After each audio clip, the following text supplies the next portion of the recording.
placed, and it kind of reminds us that Southern California is not always paradise. And I think our thoughts and prayers go out to obviously all the people that are suffering because of the fires. This is a big week for the David Horowitz Freedom Center. It's Islamofascism Awareness Week. We've got speeches all over the country on over 100 campuses. People like Ann Coulter, Noni Darwish, of course David Horowitz, Rick Santorum are all speaking. And I was thinking I have to make an announcement about it. And I was thinking, how do I connect that with tonight and where we're going to discuss the topic of the Mexican Mafia, because they're two very unrelated topics. And then I kind of thought about it, and I thought there is one common thread, and I think that is the word courage.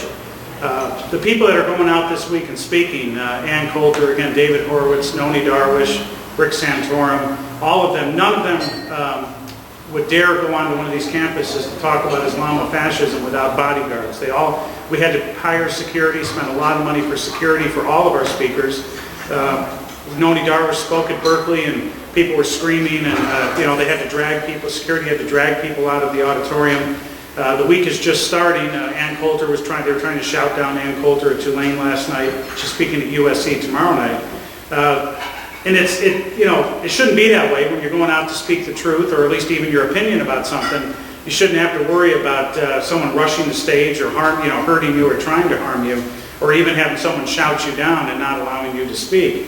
But that's the world we live in, and that's the kind of opposition that we're facing. And it's very easy. It would be very easy for someone just to say, I don't need this. I've got a family, or I've got children, grandkids. I don't need to go out in front of the world to speak what I think is the truth and have this kind of attack. And believe me, we've gotten, all of our speakers have got physical threats, the intimidation from Islamic groups, from leftist groups. It's very real, it's very intense.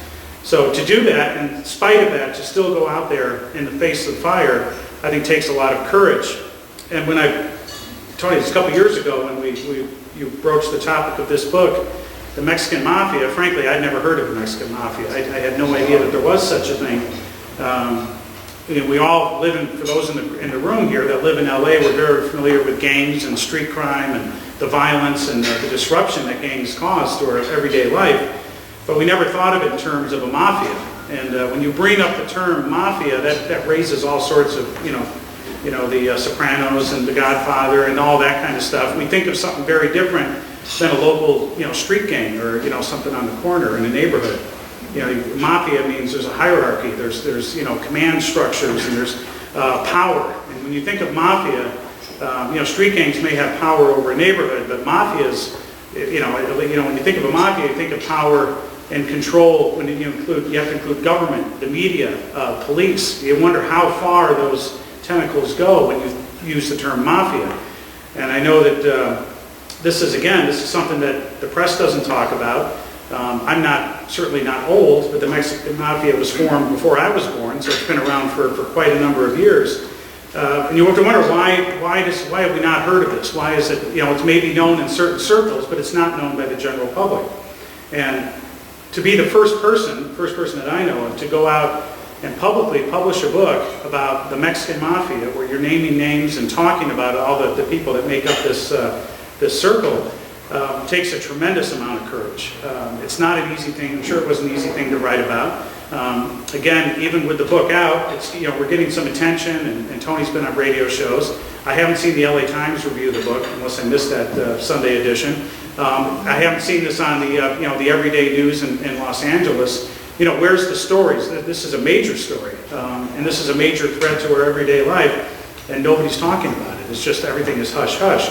So there's a reason why no one's talking about it, and maybe it's because of the intimidation and the threats. When you come out and you write about something that hasn't been discussed, it's very powerful. Then you've got to worry about your threats on your life, your family. So it'd be very easy just to say, I know about this, and I've got all this information and research, but I really shouldn't write about this. Why am I going to stick my neck out and and threaten, have threats upon myself and possibly my family? So, Tony, we're really very thankful for you for writing this book, and I think you mentioned it. There could be 20 new books written from this book, and of course Tony will be signing the book afterwards. But this could spawn a lot of stories and newspaper reports, investigative reports. There should be books, there should be documentaries coming out of the research that was done in this book. We're waiting for that, and maybe that'll happen. But you have to start somewhere, so we're very thankful. So Tony, Rafael, thank you so much for coming tonight. Thank you.